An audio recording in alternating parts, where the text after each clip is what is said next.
গোপনে গোপনে যে ব্যক্তি জিনা করে থাকে তার উপর তিনটি বিপদ আসবেই। এ ব্যাপারে হযরত আব্দুল্লাহ ইবনে মাসউদ রাদিয়াল্লাহু তাআলা আনহু বর্ণনা করেন, রাসূল সাল্লাল্লাহু আলাইহি ওয়াসাল্লাম বলেছেন, যারা দুনিয়ার মধ্যে গোপনে গোপনে জিনাতে লিপ্ত হয় তাদের উপর তিনটি ভয়ানক শাস্তি আসবেই। চলুন আজকের ভিডিওতে আমরা জেনে নেই যারা দুনিয়ার মধ্যে গোপনে গোপনে জিনাতে লিপ্ত হয় তাদের উপর সেই ভয়ানক শাস্তি তিনটি কি হতে পারে। ১ নাম্বার শাস্তি হলো, যে ব্যক্তি দুনিয়ার মধ্যে গোপনে জিনাতে লিপ্ত হয় সে এমন এক মহামারী রোগে আক্রান্ত হবে যেই রোগ থেকে সে কখনোই আরোগ্য লাভ করতে পারবে না এবং তার সেই রোগের শেষ পরিণতি হবে মৃত্যু। আর মৃত্যুর সময় সে কঠিন কষ্ট এবং যন্ত্রণা ভোগ করবে। ২ নাম্বার শাস্তি হলো, যে ব্যক্তি দুনিয়ার মধ্যে গোপনে গোপনে জিনাতে লিপ্ত হয় তার চেহারা থেকে সৌন্দর্য এবং মাধুর্য নষ্ট হয়ে যাবে। দেখবেন সুন্দর একটা মানুষের দিকে তাকালে কতই না ভালো লাগে, কিন্তু দুনিয়ার মধ্যে গোপনে জিনা করার কারণে তার চেহারার সেই মাধুর্যটা আল্লাহ তাআলা নষ্ট করে দিবেন। ৩ নম্বর শাস্তি হলো, যে ব্যক্তি দুনিয়ার মধ্যে গোপনে গোপনে জিনা করে সে এক দারিদ্র এবং অভাব অনটনে ভুগবে। হাদিস শরীফে এসেছে, যে ব্যক্তি গোপনে জিনা করে থাকে সে এমন এক দারিদ্রতা ভোগ করবে যে মানুষের দুয়ারে দুয়ারে পর্যন্ত ঘুরবে।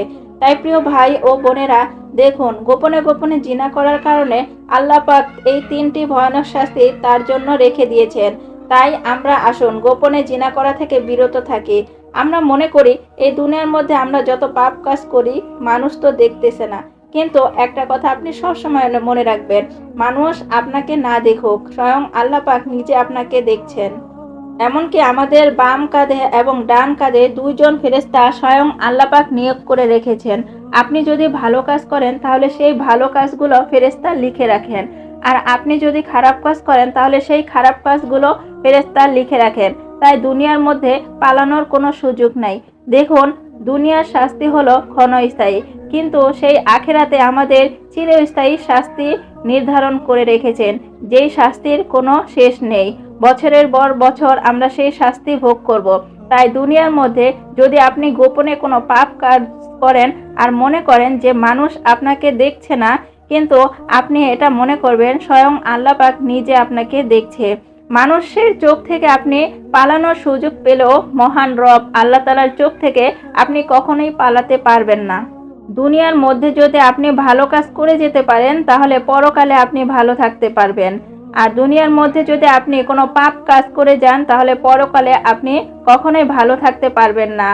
আর আমাদের দুনিয়ার জীবনটা হচ্ছে ক্ষণস্থায়ী, আমরা মৃত্যু পর্যন্তই এই দুনিয়াতে থাকতে পারবো। তাই মৃত্যুর আগেই আমাদের পাপ কাজের জন্য আল্লাহ তাআলার নিকট তওবা করতে হবে, কারণ মৃত্যুর পর আপনি কখনোই আর তওবা করতে পারবেন না। আপনি যত বড়ই পাপ কাজ করেন দুনিয়ার মধ্যে যদি আপনি আল্লাহ তাআলার কাছে বিনয়ী হয়ে সেই পাপের জন্য মাফ চান তাহলে অবশ্যই আল্লাহ তাআলা আপনার পাপ কাজের জন্য ক্ষমা করে দিবেন, কারণ আল্লাহ তাআলা ক্ষমাশীল এবং দয়ালু।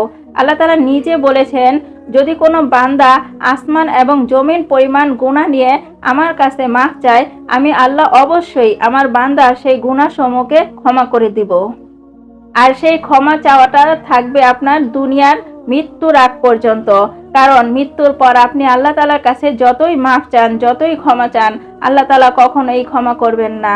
একটা কথা মনে রাখবেন প্রিয় ভাই ও বোনেরা, আল্লাহ তাআলা বলেছেন, আমি আমার বান্দার জন্য দয়াশীল এবং ক্ষমাশীল দুনিয়ায় আমার বান্দা থাকা পর্যন্ত। দুনিয়ার মধ্যে যতই পাপ কার্য করুক আমার বান্দারা যদি আমার কাছে মাফ চায় তাহলে আমি অবশ্যই মাফ করে দিব, কিন্তু পরকালে যখন আমার বান্দা আমার সামনে দাঁড়াবে আমি সেই বান্দার জন্য কঠোর হয়ে যাব। আর পরকালে আল্লাহ তাআলা এমন কঠোর হবেন যে আপনি তখন যতই মাফ চান কখনোই আল্লাহ তাআলা আর আপনাকে মাফ করে দিবেন না।